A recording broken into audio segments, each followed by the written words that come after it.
안녕하세요. 과학중심영연구원 강석하입니다. 아스트라제네카 백신에 대해서 논란이 많았는데 지난 12월에 이어서 2월 19일에 논문이 추가로 발표됐습니다. 이 논문인데 이거를 보면 좀 더 명확해지는 부분들이 있습니다. 제가 설명을 드리겠습니다. 먼저 연구 개요를 보면 영국, 브라질, 남아공 세 지역에서 실시된 임상시험입니다. 영국의 경우에는 1차 접종 때 원래 투여하려던 양의 절반만 투여한 집단이 있어서 두 가지 집단으로 나눠집니다.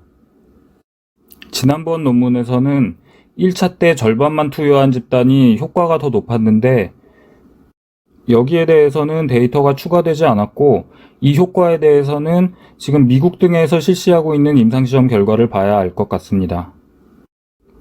그리고 하필이면 영국, 브라질, 남아공은 변이 바이러스가 유행한 지역인데 여기에 대해서는 특별한 언급이 없었습니다. 12월에 발표됐던 논문에 비해서 분석에 포함된 사람들의 숫자가 늘어났고 기간도 길어졌습니다. 1차와 2차 접종 간격에 대한 분석이 추가됐습니다. 고연령층에 대한 데이터는 아직 부족해 보입니다.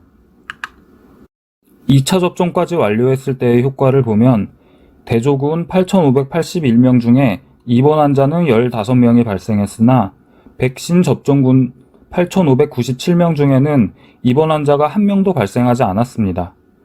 유증상 감염은 대조군 248명, 백신군 84명으로 효과는 66.7%로 분석됐습니다.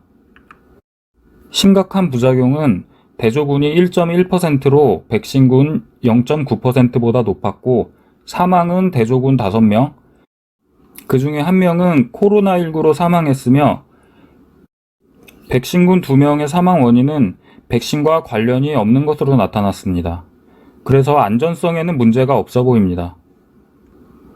1회만 접종했을 때의 효과 분석 결과를 보면 90일 이내까지 유증상 감염 예방 효과가 76%, 무증상 감염에는 예방 효과가 없었습니다.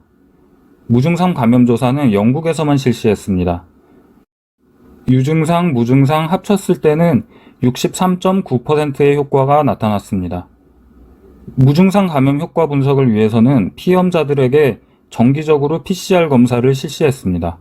화이자와 모더나 논문에서는 이런 무증상 감염 조사는 없었습니다. 2차 접종 간격 분석에서는 접종 간격이 길어도 효과는 줄어들지 않거나 강해졌습니다. 접종 간격을 3개월로 늘려서 최대한 많은 사람들에게 1차 접종을 시키면 더 많은 사람들을 보호할 수 있을 것으로 보입니다. 2회 접종보다 1회 접종이 효과가 높다는 어색한 결과가 나오는데 1회 접종은 데이터가 부족하고 모델링으로 계산했고 집단의 성질이 달라서 직접적으로 비교할 수 있는 데이터는 아닙니다.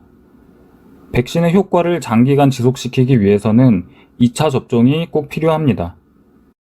아스트라제네카 백신을 맞아야 하느냐? 제 의견을 말씀드리자면 입원할 정도로 증상이 악화되는 일은 막아주기 때문에 충분히 가치가 있습니다. 그러나 의료기관과 요양시설 종사자는 남에게 전염시키지 않는 것도 중요해서 보다 효과가 높은 백신을 사용하는 편이 적절해 보입니다. 같은 데이터에도 가치 판단이 다를 수 있기 때문에 스스로 판단할 지식이 있는 의료인들에게는 자율성을 존중할 필요가 있습니다.